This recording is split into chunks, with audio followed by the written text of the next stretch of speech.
เนี่ยบองโอนโอเปทุเรียนยำเสร็จไรยำมันกำนัดมองกำนัดเปเวลียเมียนเพลเชอร์โดยต่อโตนี่ต่อปันแต่มันเนี่ยก็มวยโรย5 กับ5 บาทแต่ก็ยังยำมันจะนั้นเบียคมขาดยังยำมันจะนั้นคือขาดเนี่ยจังยำคือมังคุดกันจังยำมังคุดหรือมังคุดด่า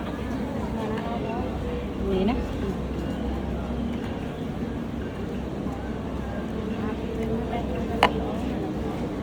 หรือบานตามเจ็ดจ้า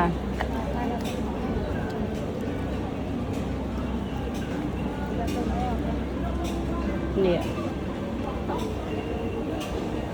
เมียนเตียงเจกินอะไรเจผัดไทยใช่ไหมเจเอ้ยข้าวกล้องน่ารักมากเลยเจน่ะโอเคพร้อมสวย